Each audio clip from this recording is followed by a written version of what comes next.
Et nous revoilà de retour pour tout de suite entamer notre partie débat pour aujourd'hui qui concerne, comme on l'avait annoncé au début de l'émission, le tourisme thérapeutique en Égypte. Rappelons juste que l'Égypte est célèbre par ses eaux minérales et sulfuriques, son climat sec, son sable et son limon capables de guérir plusieurs maladies de l'appareil digestif, de l'appareil respiratoire, des maladies cutanées et le rhumatisme que l'on soigne par l'enterrement du corps dans le sable, dans les oasis l'oasis de Siwa par exemple.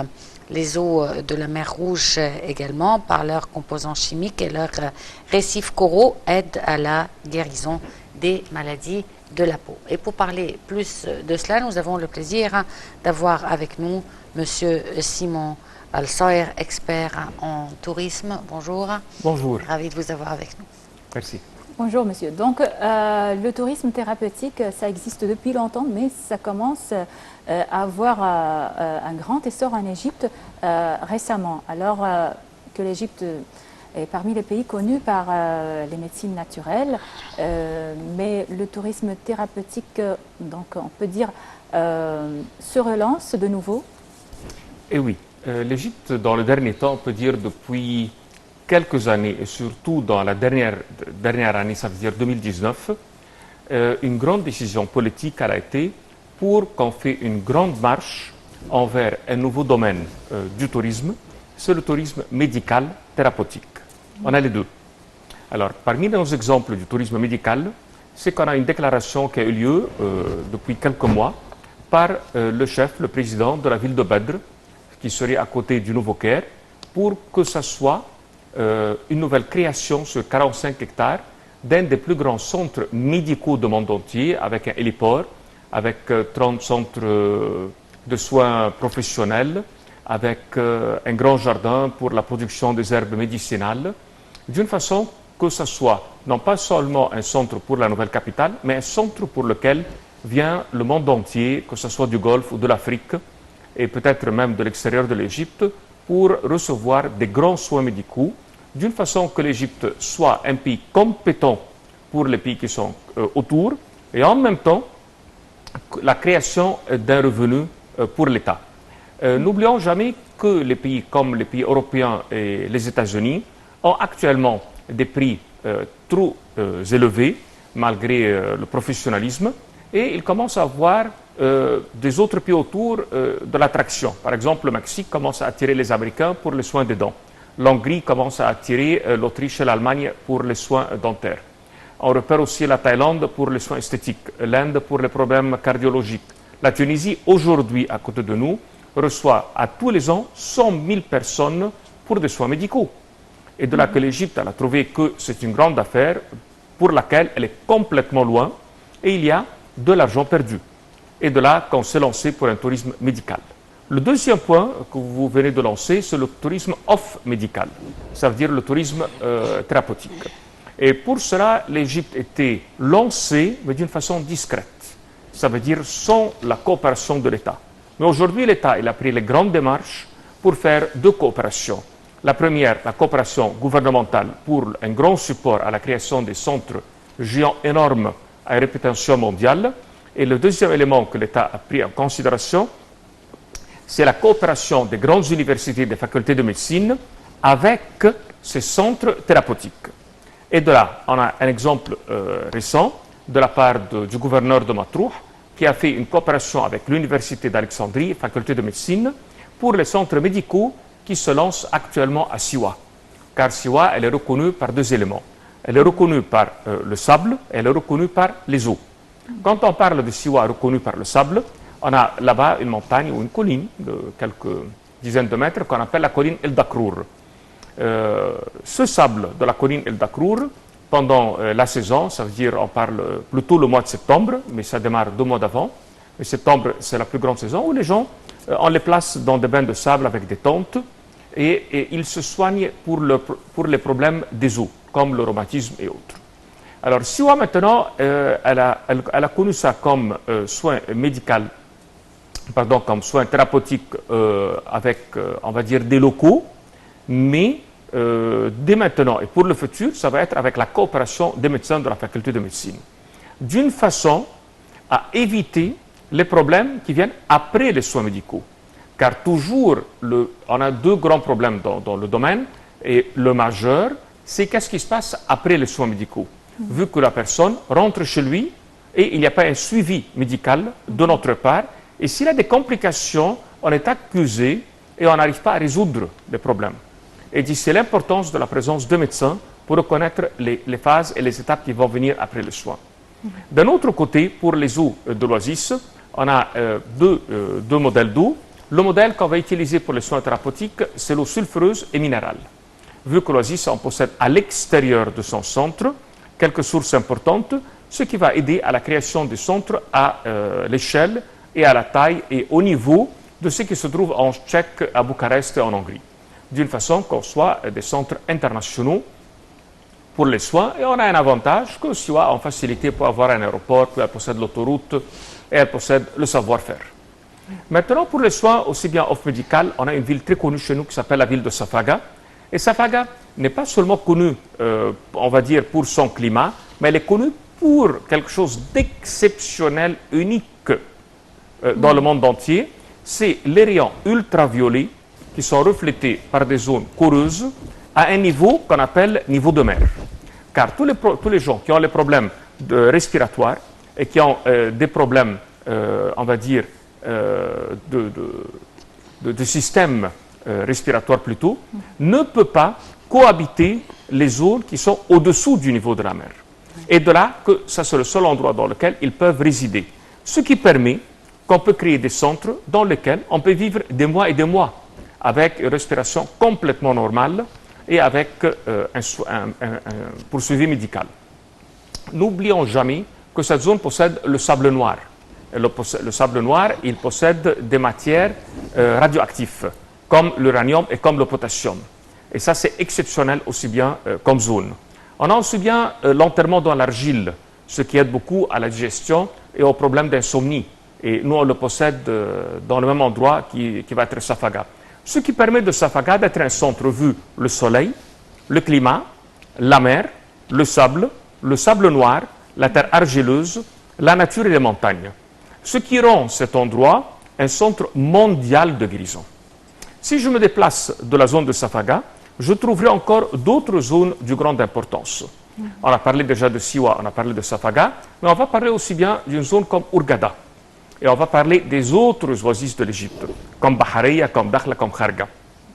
Dans cette zone, on a des puits d'eau qui ont une température constante qui fait 24 degrés, ce qui peut créer autour de laquelle des centres médicaux.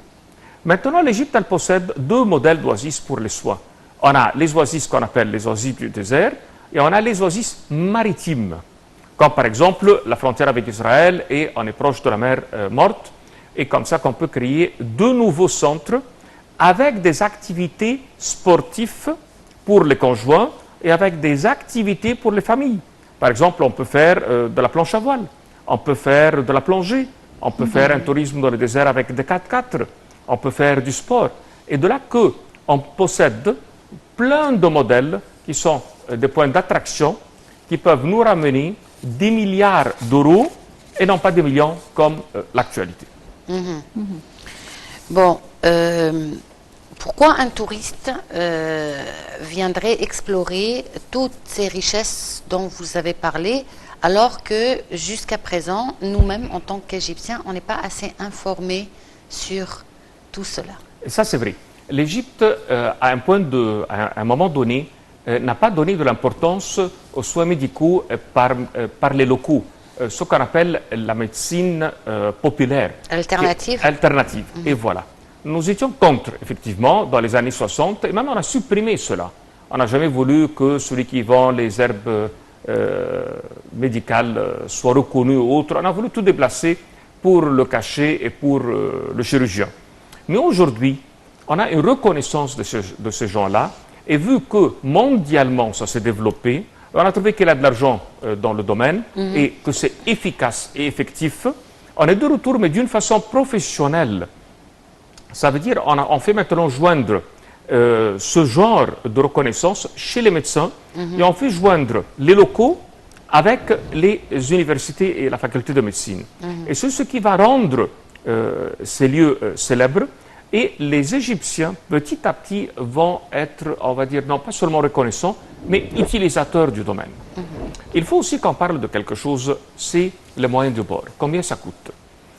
Ce n'est pas cher par rapport à un Européen, mais peut-être pour un Égyptien, pour qu'il puisse résider des semaines et des semaines dans des centres pareils, ça peut être quand même une belle facture.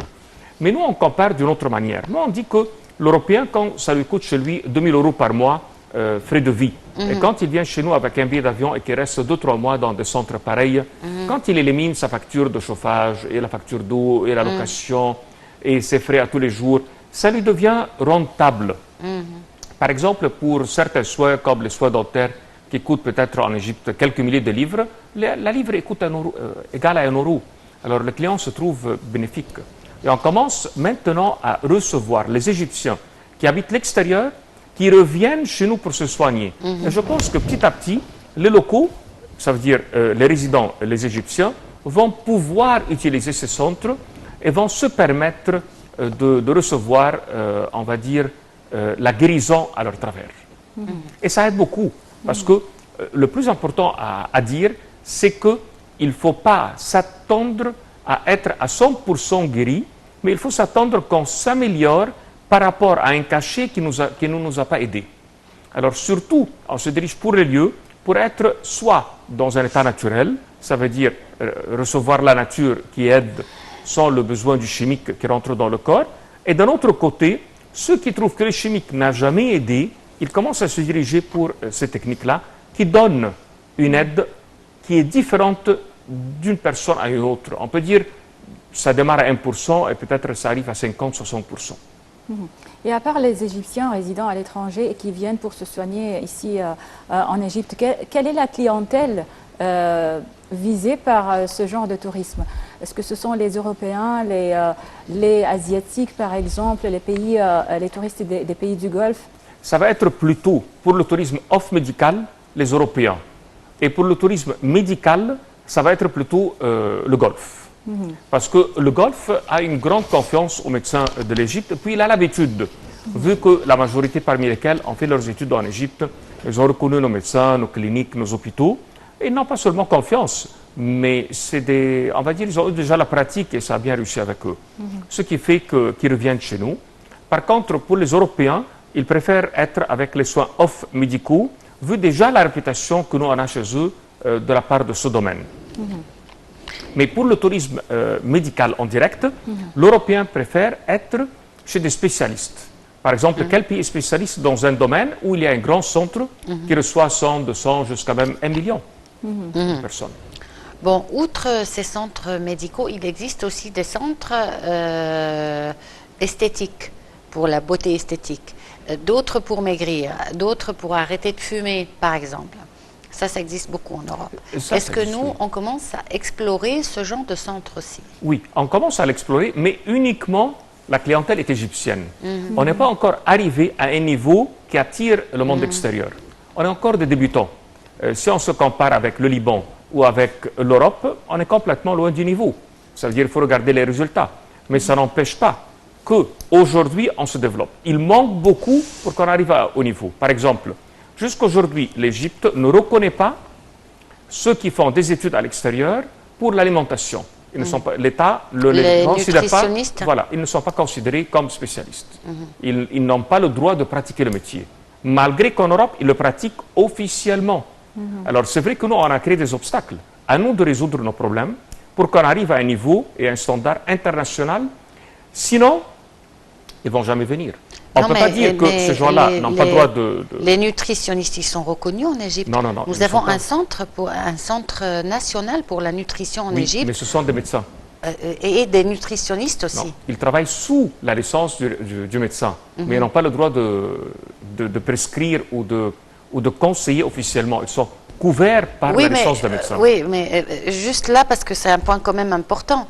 Prescrire un médicament, c'est quelque chose. C'est quand vous parlez, par exemple, des psychologues et des psychiatres. C'est leurs études qui les autorisent à faire ça. C'est pas l'Égypte. Parce que les nutritionnistes, c'est la même chose. Ils sont nutritionnistes. Ils travaillent au Centre national de la nutrition dans beaucoup de